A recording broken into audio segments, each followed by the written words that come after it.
UK driving test versus the US driving test.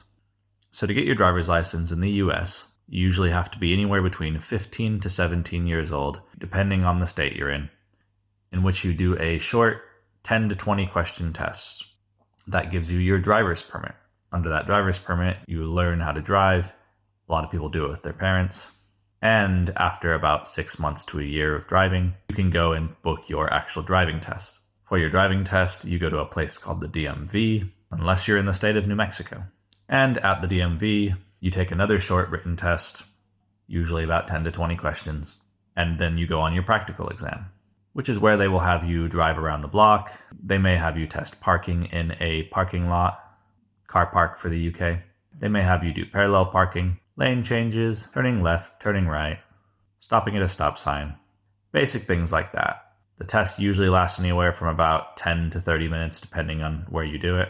And overall, there's over a 70% pass rate in the US. Generally, I found it to be pretty easy. In the UK, you first have to obtain what is called a provisional license, which is much like a driving permit. I think the only requirements to get your provisional driver's license are that you have to be at least 15 years and 9 months old, I think.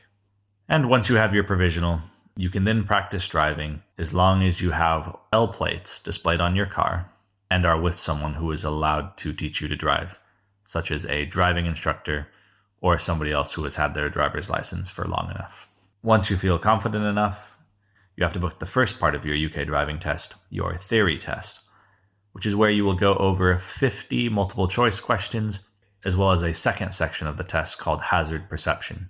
Overall, I found the theory to be pretty easy, although I did have to study for it because UK road signs are completely different than US road signs. After you've passed your theory test, you can then book for your practical test, which is usually about 45 minutes, where they'll have you drive around the roads, seeing how you handle roundabouts. They may test your parking, bay parking, reverse parking, or parallel parking. They may have you do an emergency stop, and they may even have you open the hood or bonnet of the car and ask you a question, such as how do you check your oil? Overall, I would say the UK driving test is much more difficult than the US one. And personally, I think that's a good thing because road accidents and death by vehicle collision in general is much lower in the UK than it is in the US.